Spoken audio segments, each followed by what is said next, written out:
नमस्कार दाई। नमस्कार हजुर, नमस्कार। के छ? यो पुरानो मोबाइल दिएर नयाँ मोबाइल लानुपर्ने भयो दाई।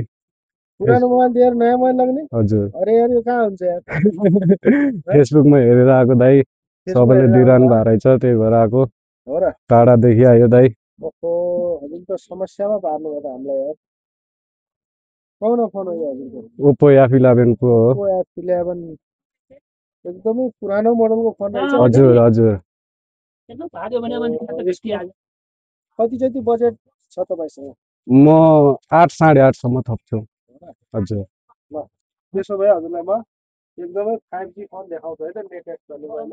हजुर। हेर्नुहोस्, एउटा यो छ 5G फोन। त्यहाँ फिल्डमा भिडियो बनाउने एउटा हजुर हजुर के हजुर? चार्जर हजुर यो चार्जर हो? खतरा अंकललाई पनि दिइहाल्दियो। अहिले कहाँ बस्छ तिम्रो ल, हेर्नुहोस्, उनीमध्ये तपाईँलाई कुन फोन मन पर्छ? यही लान्छु दाई। यो लग्नुहुन्छ? हजुर।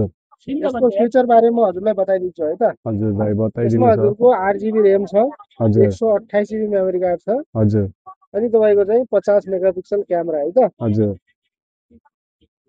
अनबक्सिङ गरौँ।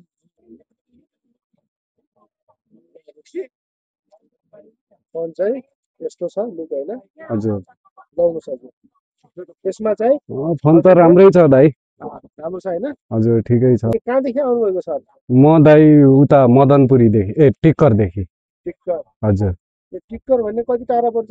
यहाँबाट दाई अब किलोमिटर त थाहा भएन दाई, 100 रुपियाँ भाडा लाग्छ। 100 रुपियाँ किराया लाग्छ। हजुर हजुर। अनि यहाँ तपाईँ नेपाल घर कुन ठाउँ हो? नेपाल मेरो काठमाडौँ दाई। नेपाल काठमाडौँ। हजुर। ल गाइज, नेपाल काठमाडौँ उहाँको घर रहेको छ, अनि यहाँ टिक्कर बस्नु हुँदो रहेछ। यति टाढादेखि हामीलाई सम्झेर एकदमै यो देख्न सक्नुहुन्छ, नयाँ फोन यानि कि पुरानो फोन एक्सचेन्ज गर्न आउनुभएको रहेछ। एउटा यहाँको एकदमै पुरानो मोडलको फोन रहेको छ, ओप्पोको फोन हो हुन त। अनि चाहिँ हामीबाट टेक्नोको 5G फोन लगेर जानुहुन्छ। अनि कतिको खुसी हुनुहुन्छ तपाईँ? म धेरै खुसी छु दाई। अब पुरानो मोबाइल चलाउँदा चलाउँदा दिक्क भएको थियो दाई, धेरै खुसी छु। त्यसो भए कति वर्ष पहिलाबाट चलाउनु भएको थियो फोन? म यो भयो दाई, धेरै भयो, 17 18 सालै भयो। हजुर।